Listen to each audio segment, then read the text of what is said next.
வணக்கம் மக்களே, you are வாட்சிங் in and out cinema with me Divya. பனை அப்படின்ற படத்தோட trailer and audio launch event வந்து நடந்திருந்துச்சு. இந்த பனை படத்துல வந்து பாத்தீங்கன்னா, இந்த படத்துக்கு பனை அப்படின்ற பேரு வச்சதே வந்து நம்ம கவிப்பேரரசு வைரமுத்து தானா. அவர் வந்து பாத்தீங்கன்னா இந்த படத்துல வந்து ஒரு பாட்டம் எழுதி பாடியிருக்காரு. ஸோ அவர் வந்து இந்த பனை படத்தை பத்தி என்ன மாதிரி விஷயங்கள்லாம் இந்த ஈவெண்ட்ல ஷேர் பண்ணாரு அப்படின்றத இந்த வீடியோல பார்க்கலாம். இந்த விழாவுக்கு சிறப்பு வருகை தந்திருக்கிற தமிழ்நாடு வணிகர் பேரமைப்பின் பெருந்தலைவர், கருப்பு நெருப்பு என்று எங்களால் அழைக்கப்படும் விக்கிரமராஜா அவர்களே, தயாரிப்பாளர் ராஜேந்திரன் அவர்களே, இயக்குனர் ஆதி ஆறுமுகம் அவர்களே, படத்தில் பங்கு கொண்ட கலைஞர்களே, படக்குழுவை சேர்ந்த நண்பர்களே, மேடையில் அமர்ந்திருக்கும் மேன்மைக்குரிய பெருமக்களே, இந்த விழாவில் பனை படத்தினுடைய பாடல்களை பாராட்ட வந்து என்னுடைய ஆதி வரிகளையெல்லாம் இந்த அவைக்கு எடுத்து சொல்லி என்னையும் களிப்புற செய்திருக்கிற இயக்குனர் அரவிந்தராஜ், பேரரசு, அம்மையார் வடிவுக்கரசி அவர்கள், இன்னும் பெருமைக்குரிய பெருமக்கள் அனைவருக்கும் என் அன்பான வணக்கத்தையும், ஊடக நண்பர்களுக்கும் பத்திரிகையாளர்களுக்கும் என் அன்பையும் தெரிவித்துக் கொள்கிறேன். நண்பர்களே, இந்த விழா வித்தியாசமாக தொடங்கி வித்தியாசமாக நடந்து மிக மாறுபட்ட முறையில் முடிந்திருப்பதாக நான் கருதுகிறேன். ஒரு படத்தின் பாடல்கள், ஒரு படத்தின் கலைக்கூறுகள், ஒரு படத்தின் அழகியல், இவற்றோடு முடிவதுதான் ஒரு திரைப்பட பாட்டு வெளியிட்ட விழாவின் சம்பிரதாயங்கள் அல்லது கண்மூடித்தனமான மரபுகள். ஆனால் அதை தாண்டி இந்த விழா சமூகம் குறித்து பேசியிருக்கிறது, மண் குறித்து பேசியிருக்கிறது, மண்ணின் தாவரமான பனையை குறித்து பேசியிருக்கிறது. இந்த பனை என்பது படத்தின் பெயர் அல்ல. இந்த பனை என்பது மண்ணின் பெயர், மக்களின் பெயர், நம்முடைய கலாச்சாரத்தின் குறியீடு என்று நான் கருதுகிறேன். ஒரு படத்திற்கு தலைப்பு மிக மிக முக்கியம். என்னை பொறுத்து கொண்டால் நான் ஒரு செய்தியை சொல்ல வேண்டும் என்று ஆசைப்படுகிறேன். கடந்து போய்விடுவது என்பது எளிது. ஆனால் கடந்து போகிற பொழுதே கருத்து சொல்வது ஒரு கருத்தாளரின் உரிமை, மரபு என்று நான் கருதுகிறேன். இப்போது வருகிற தமிழ் திரைப்படங்களின் பெயர்களை பார்த்தால் நான் கொஞ்சம் துக்கப்படுகிறேன், சில நேரங்களில் வெட்கமும் படுகிறேன். அந்த பெயர் எனக்கு ஒன்றையும் குறிப்பிட்டு சொல்லவில்லை. அது வெறும் ஒரு சொல்லாக இருக்கிறது. தமிழில் சொற்களுக்கா பஞ்சம், தமிழில் தலைப்புகளுக்கா பஞ்சம், தமிழில் அழகான சொல்லாடல்களுக்கா பஞ்சம். நல்ல பெயர்களை, தனித்துவமான பெயர்களை ஏன் நீங்கள் சூடக்கூடாது என்று பார்க்கிறேன். பத்திரிகைகளில் அந்த அதிகாலை செய்திகளை புரட்டி பார்க்கிற பொழுது, தலைப்புகளை பார்க்கிற போது, அடுத்த பக்கம் செல்வதற்குள் அந்த தலைப்பு ஒரு மின்னலை போல் என் மூளையை கடந்து முடிந்து விடுவதை பார்க்கிறேன். தலைப்பு என்றால் நெஞ்சில் தைக்க வேண்டாமா? என் இருதயத்தில் சென்று பசை போட்டு ஒட்டி கொள்ள வேண்டாமா? என்ன திருப்பி உச்சரிக்க வேண்டாமா? ஒரு தலைப்பு என்பது ஒரு படத்திற்கு ஒரு கருத்தை சொல்வதாகவும், இன்னொன்று ஒரு காட்சியை விரிய செய்வதாகவும், அது குறித்த எதிர்பார்ப்பை ஏற்படுத்துவதாகவும் அமைய வேண்டும் என்றுதான் நம்முடைய முன்னோர்கள் எல்லாம் தலைப்பு வைத்தார்கள். பழைய தலைப்புகளை எல்லாம் பார்த்தால் அந்த தலைப்பில் கதை வரும். மங்கையர் உள்ளம் மங்காத செல்வம் என்றால் ஒரு சமூகத்தின் பண்பாடே வந்துவிடும். கணவனே கண்கண்ட தெய்வம் என்று சொன்னவுடன் ஒரு கலாச்சாரத்தின் விழுமியம் வந்து விடுகிறது. அதெல்லாம் பழசு என்று நமக்கு தெரியும். ஆனால் அந்த வழியில் வருகிறவர்கள் தலைப்புகளில் ஒரு ஆழ்ந்த கவனத்தை செலுத்தி நிகழ்காலத்தின் பொருள் குறித்தும் நிகழ்காலத்தின் மாற்றம் குறித்தும் நம்முடைய விழுமிய போக்குகள் எது விழுகிறது எது எழுகிறது என்பது குறித்தும் இந்த தலைப்புகள் ஏதாவது மக்களுக்கு சொல்லி செல்ல வேண்டும் என்று நான் விரும்புகிறேன். தலைப்பு வைக்கிற தமிழ் இயக்குனர்கள், தயாரிப்பாளர்கள், கதாசிரியர்கள் தயவு செய்து அழகான தமிழ் பெயர்களை படத்துக்கு சூட்ட வேண்டும் என்று நான் அன்போடு விரும்பி கேட்டுக்கொள்கிறேன். இது ஒரு கவிஞனுடைய வேண்டுகோள் அல்லது ஒரு பாடலாசிரியரின் வேண்டுகோள் என்று நினைத்து விடாதீர்கள். இது தமிழ் மக்களின் வேண்டுகோள், பாமரனின் வேண்டுகோள், உழவனின் வேண்டுகோள், மூட்டை தூக்குகிற தொழிலாளியின் வேண்டுகோள், விறகு வெட்டியின் வேண்டுகோள். அவன் தமிழோடு இருக்க வேண்டும் என்று விரும்புகிறான். நீங்கள் தள்ளி நிற்கிறீர்கள். நான் உங்களை கேட்கிறேன், ஒரு தலைப்பை மாறுபட்ட முறையில் தமிழுக்கு விரோதமாக வைத்து அந்த படம் வெற்றி பெற்று விட்டது என்று நீங்கள் சொன்னால் நான் ஏற்றுக்கொள்கிறேன். வெற்றியும் பெறுவதில்லை. பிறகு ஏன் இந்த படத்திற்கு எனக்கு கதை சொன்ன இயக்குனர் இந்த படத்திற்கு விதை என்று பெயர் வைத்திருக்கிறேன் என்று சொன்னார். நான் சொன்னேன், விதை நல்ல பெயர்தான், ஆனால் நீங்கள் சொல்ல விரும்புகிற கதையை விட்டு விதை தள்ளி நிற்கிறது. எனவே இந்த படத்தின் ஒட்டுமொத்த இருதய துடிப்பும் தலைப்புக்குள் வர வேண்டும் என்றால் தம்பி பனை என்று பெயர் வைக்க வேண்டும் என்று சொன்னேன். அவர் உடனே ஏற்றுக்கொண்டார். விதையை விட பனை எனக்கு இன்னும் பக்கத்தில் இருக்கிறது ஐயா என்று சொன்னார். வாழ்க என்று சொன்னேன். மேல்நாட்டில் எப்படியெல்லாம் தலைப்பு வைப்பார்கள் தெரியுமா? ஒரு ஆங்கில படத்துக்கு தலைப்பு தி விண்ட் cannot read, காற்றுக்கு படிக்க தெரியாது என்று தலைப்பு வைத்தான். எப்படி டைட்டில் போட்டான் தெரியுமா? காற்றுக்கு படிக்க தெரியாது, இது டைட்டில். காற்று வீசுகிறது, ஒரு மரத்தின் மீது வீசுகிறது, ஒரு மாளிகை மீது வீசுகிறது, ஒரு புல்வெளியின் மீது வீசுகிறது, ஒரு குழந்தையின் மீது வீசுகிறது, ஒரு சாலையில் வீசுகிறது, ஒரு சோலையில் வீசுகிறது. சோலைக்கு போனால் ஓரிடத்தில் பூக்களை பறிக்காதீர்கள் என்று ஒரு அறிவிப்பு பலகை வைக்கப்பட்டிருக்கிறது. இப்போது காற்று வேகமாக அடிக்கிறது, பூக்கள் புல்வெளியில் உதிர்கின்றன. அங்க போட்டிருக்கான், காற்றுக்கு படிக்க தெரியாது.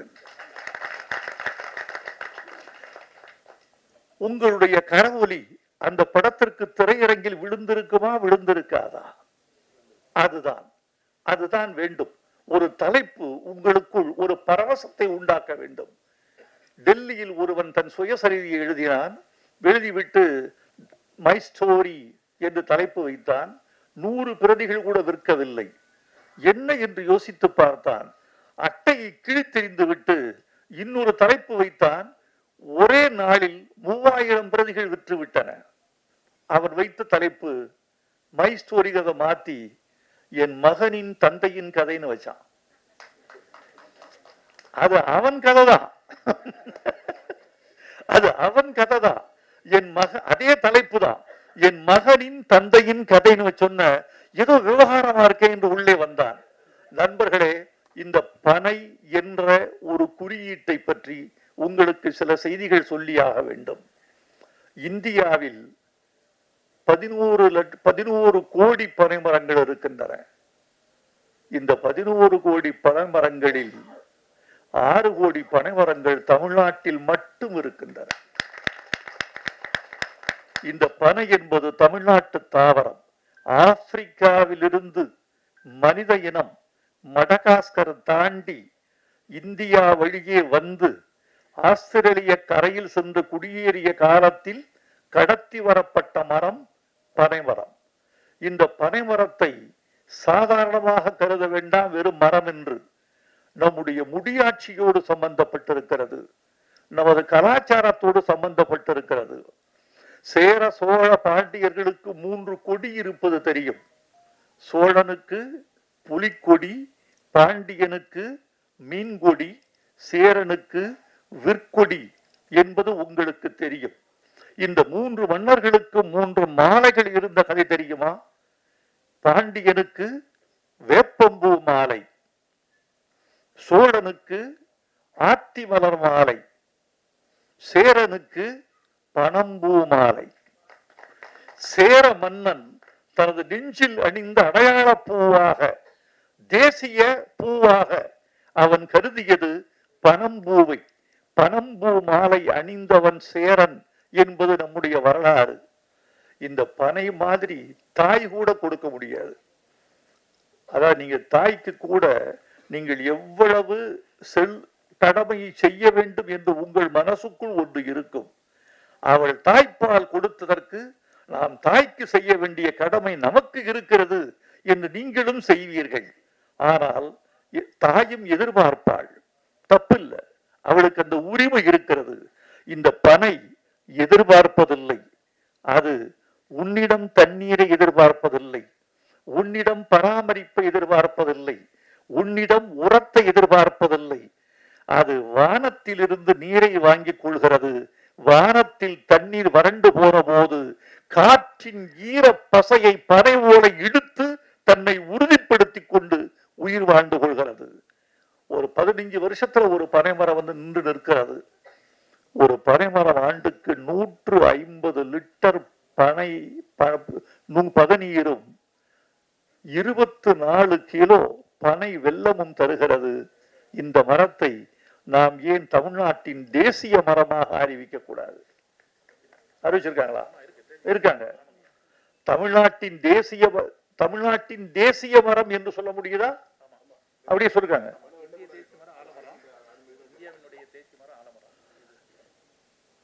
பனைமரத்தை தமிழ்நாட்டின் தேசிய மரமாக அறிவித்து விட்ட செய்தி சொல்லுகிறது பனைமரம் எவ்வளவு இந்த நாட்டில் உணரப்பட்டிருக்கிறது என்று.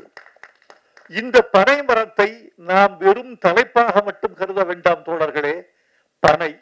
பனை சார்ந்த வாழ்க்கை, அந்த வாழ்க்கையோடு கூடிய மனிதர்கள், இவர்களின் கதையாக இந்த பனை இருக்க வேண்டும் என்று நான் விரும்புகிறேன்.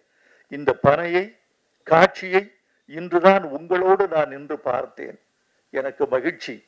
படத்தில் வெற்றியின் கூறுகளை பார்த்தேன். முழு படத்தை பார்க்காமல் கருத்து சொல்வது அவ்வளவு உகந்ததல்ல. என்னுடைய விருப்பத்தை தெரியப்படுத்திக் கொள்கிறேன். இந்த படம் வெற்றி பெற வேண்டும் என்பது என் விருப்பம், வெற்றி பெற வேண்டும் என்பது என் வாழ்த்து. அதற்குரிய கூறுகள் இந்த படத்தில் இருக்கும் என்று உங்களைப் போலவே நானும் எதிர்பார்க்கிறேன். இந்த படத்திற்கு பாட்டு எழுதினேன். மணிலால் கீரவாணியிடம் இருந்தவர் வந்து இசையமைத்து கொடுத்தார். அவருக்கு என் வாழ்த்துக்களை தெரிவித்துக் கொள்கிறேன். ராஜேந்திரன் கிடைத்தார் தயாரிப்பாளராக. பனைமரம் போல ஒருத்தர் வந்தார்.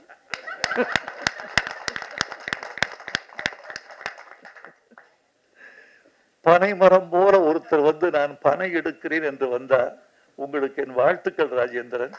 தொடர்ந்து நீங்கள் படம் செய்ய வேண்டும் என்று நான் விரும்புகிறேன். இந்த படத்தின் பாடல்கள் எனக்கு ரொம்ப மகிழ்ச்சி. அரவிந்தராஜும் பேரரசும் இந்த படத்தை வாழ்த்த வந்த பொழுது அவர்கள் தமிழ் பாடல்களை கொண்டாடிய போது நான் மகிழ்ந்து போனேன். ஒரு கலைஞருக்கு எது தெரியுமா மிகவும் மகிழ்ச்சி? இவர்கள் கொடுக்கிற பொன்னாடை, பூமாலைகள், தங்கச் சங்கிலிகள், இவைகளெல்லாம் ஒரு கலைஞனுக்கு பெரிதல்ல. இவைகளால் அவன் பூரித்து போக மாட்டான். அவன் விரும்புவதெல்லாம் ஒரு மேடையில் ரசிகனின் கரவொலி. அந்த கரவொலிக்கு இடையான சங்கீதம் வேறொன்றும் இல்லை. ஒரு மனிதனை உயிர்ப்பிக்கிற சங்கீதம் கரவொலி. அது எல்லோருக்கும் கிடைத்து விடுவதில்லை. அடுத்து அவனுடைய கலையை புரிந்து கொள்ளுதல். என் கலையை நீ புரிந்து கொண்டாய் என்பதுதான் எனக்கு வெற்றி. ஒரு ஓவிய கண்காட்சி நடந்தது. அந்த ஓவிய கண்காட்சியில் ஒரு ஓவியத்திற்கு முதல் பரிசு கிடைத்தது. 3 மாதங்கள் வரவேற்பு அறைக்கு வெளியே மாட்டப்பட்டிருந்தது. அதற்கு கீழே ஒரு நோட்டு புத்தகம் வைக்கப்பட்டது, பேரேடு. அந்த பேரேட்டின் கீழே எல்லோரும் எழுதி போனார்கள், இந்த ஓவியம் என்னை மயக்குகிறது, ஓவியருக்கு என் முத்தம், இந்த வண்ணங்கள் எனக்கு வேறேதோ சொல்லுகிறது. விதவிதமாக எழுதினார்கள். சற்றே விட்டால் இந்த ஓவியன் ரவிவர்மனை தொட்டு விடுவான் என்றெல்லாம் எழுதி வைத்து விட்டு போனார்கள். 3 மாதம் கழித்து அந்த ஓவியனுக்கு பாராட்டு விழா. அவன் வந்தான். வந்தவன் ஓவியத்தை பார்த்தான். பார்த்து விட்டு சொன்னான், அட பாவிகளே, 3 மாதமாக என் ஓவியத்தை தலைகீழாகவா மாட்டி வைத்திருந்தீர்கள்?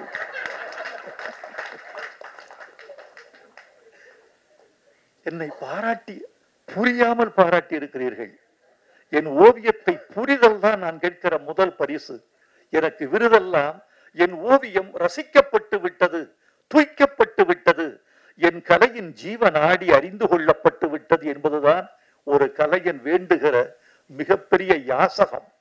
அந்த யாசகத்தை நான் இவர்களுக்கு கேட்கவில்லை. ஆனால் இந்த பெருமக்கள் எல்லோரும் சொர்க்கோ, பேராசிரியர் சொர்க்கோ தமிழ்நாட்டில் ஒரு முக்கியமான பேச்சாளர், பேராசிரியன், நல்ல பாடலாசிரியன், நல்ல எதிர்காலம் உள்ளவர். அரவிந்தராஜ் ஊமை விழிகள் செய்தவர். பேரரசு தமிழ்நாட்டு இயக்குநர்களின் முன்னணி இயக்குநர்களில் முக்கியமானவர். இவர்களெல்லாம் தமிழுக்கு ரசிகர்களாக இருக்கிறார்கள் என்பது எவ்வளவு பெரிய விஷயம். பாட்டை புரிந்து கொள்வதற்கு கொஞ்சம் தமிழின் விசாலம் வேண்டும். நான் தமிழர்களை எல்லாம் தமிழை ரசிக்கிறார்கள் என்றுதான் நம்புகிறேன்.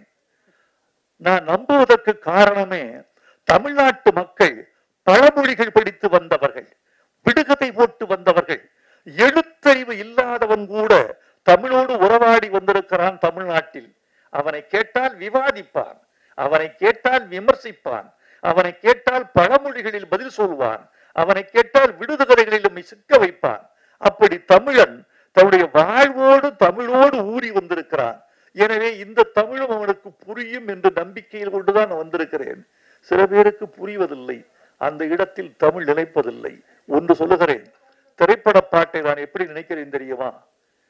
வாழைப்பழத்துக்கும் ஆப்பிளுக்கும் ஒரு வேறுபாடு உண்டு. உங்களுக்கு தெரியும், ஆப்பிள் கொஞ்சம் பணக்காரர்களின் பழம், வாழை கொஞ்சம் ஏழைகளின் பழம். வியாபாரிகள் சங்க தலைவரை வைத்துக் கொண்டு அவருக்கே பாடம் எடுத்துக் கொண்டிருக்கிறேன். ஒன்னு சொல்லுவார்கள், திரைப்பட ஏழைகளின் ஆப்பிள் வாழைப்பழம் என்பது பழமொழி. நான் பாமரர்களின் கவிதை திரைப்பட பாட்டு என்று நினைக்கிறவன். வாழைப்பழம் எப்படி ஏழைகளுக்கு ஆப்பிளின் சக்தியை கொடுக்கிறதோ, பாமரர்களுக்கு கவிதையின் சக்தியை கொடுக்கிறது. நீங்கள் கொஞ்சம் புரிந்து கொண்டால் உங்கள் மூளை விசாலப்படும், உங்கள் ரசனை அகலப்படும், உங்கள் வாழ்வு செழுமை உறும், உங்கள் இதயம் மகிழ்வுறும். உதாரணமா ஒரு பாட்டு, இது புரிஞ்சுக்கிட்டு இருக்கீங்களா? மலர்களை போல் தங்கை உறங்குகிறாள் என்று கவிதை வெடித்தார் கவியரசர் கண்ணதாசன்.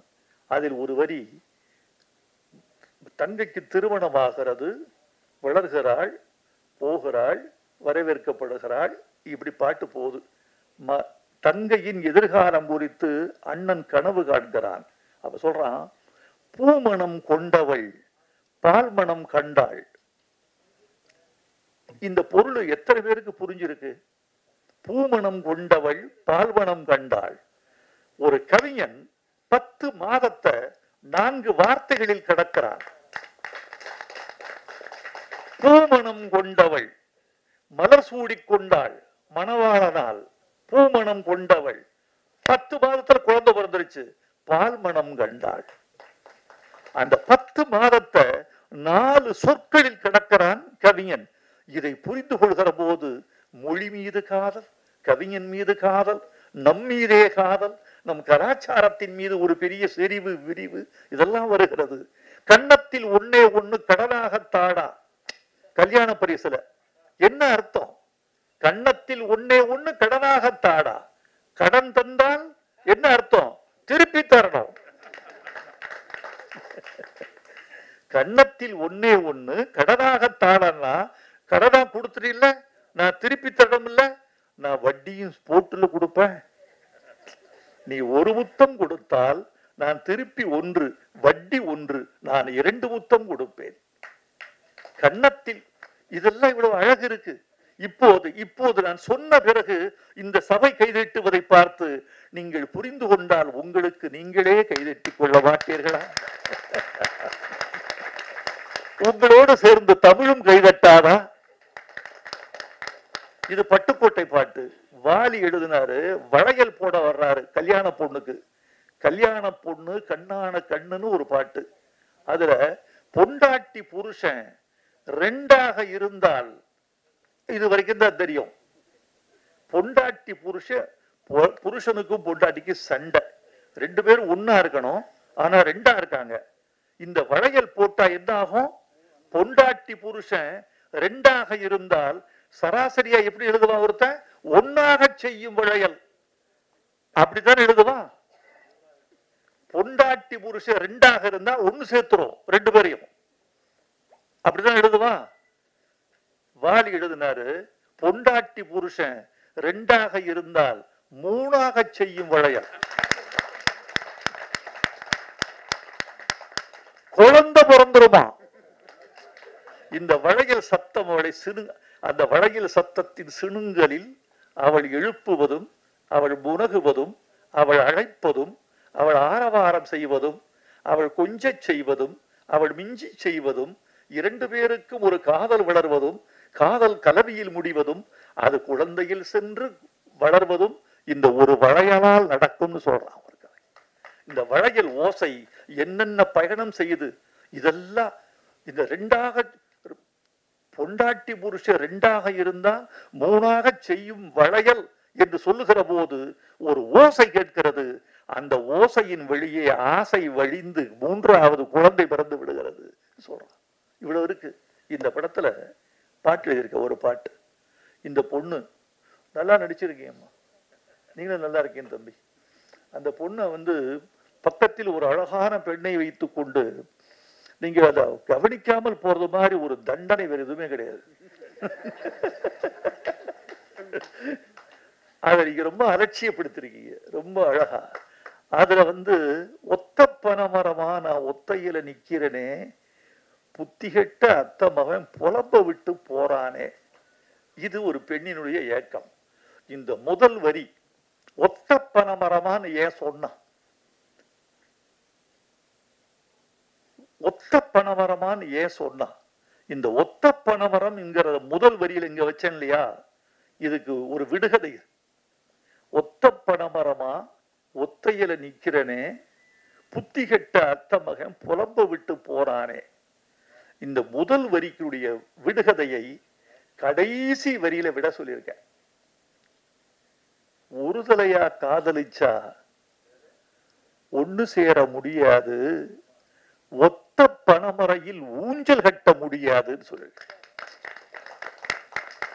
ஒத்த பனைமரத்தில் ஊஞ்சல் கட்ட முடியாது, கிளைகளற்ற மரம்.